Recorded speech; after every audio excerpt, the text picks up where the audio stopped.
What we have here is a molecular model of methane, and it looks very different from that two-dimensional dot and cross diagram that we're used to drawing at GCSE. If we think about that two-dimensional dot and cross diagram, we draw the carbon at the centre and the 4 hydrogens surrounding it, each hydrogen going to effectively a point of the compass. But when we look at our molecular model, clearly it looks very different. The most important thing to see is it's a 3-dimensional model. And as we move to A level, we start to think about molecules existing in 3 dimensions. Now, the dot and cross diagram you've drawn at GCSE is very useful. It's a very simplified model. But what it doesn't take account of is the idea that pairs of electrons repel each other. Okay, the diagram you've drawn, the pairs of electrons are repelling each other and they push the atoms to the points of the compass. But in a 3-dimensional world, the electron pairs, the bonds, the covalent bonds, will repel each other equally, and they will try to get as far away from each other as they possibly can. And to do that, in this 3-dimensional world, they point to the corners of a 3-dimensional tetrahedral structure. The dot and cross diagram suggests that the angle between the bonds, that 2-dimensional representation, suggests that the angle between the bonds is 90 degrees. But clearly, looking at this structure, we can see that the angle is much more than 90 degrees. It's actually 109.5 degrees. Now, why does this matter? Well, it has a real impact, particularly when you start to think about the behavior of molecules in biological systems.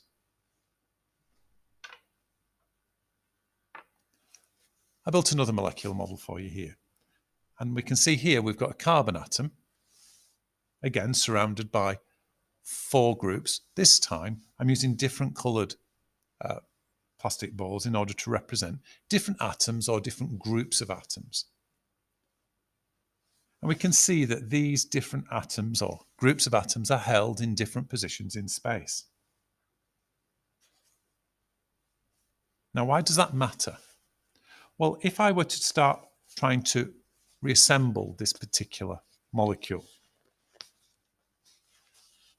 here I've got a carbon atom, and I can see that there's a blue atom attached to it, there's a yellow atom attached to it, here's my white atom, and here's my red atom. I've got the same atoms attached to the carbon in both molecules, but they don't quite look the same.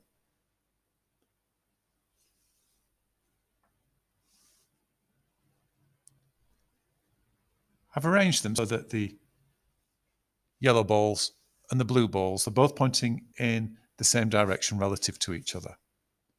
But I can see that somehow, and for some reason, the white ball and the red ball are held in different positions in space. So although everything's bonded together in the same order, the atoms or the groups are held in different positions in space. Now, why does this matter?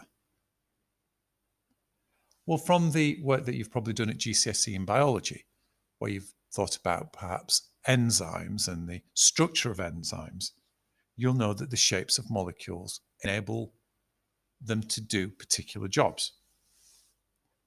These 2 molecules, although we've got the same atoms or groups of atoms bonded to that central carbon atom, the 2 molecules are different.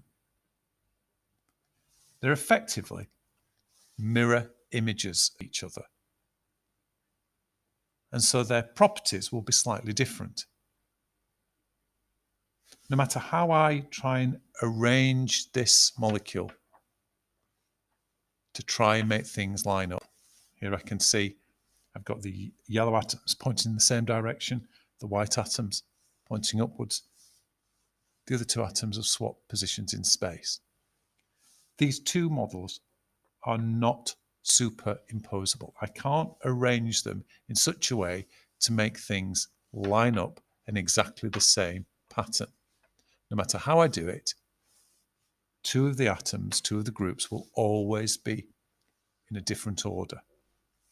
We call this isomerism. It's a particular type of isomerism. There's a number of different types of isomerism you study at A level. This is a type that you would actually study in year 13 chemistry, called optical isomerism. Now, why is optical isomerism important? It's important because it can alter the behavior of the molecules.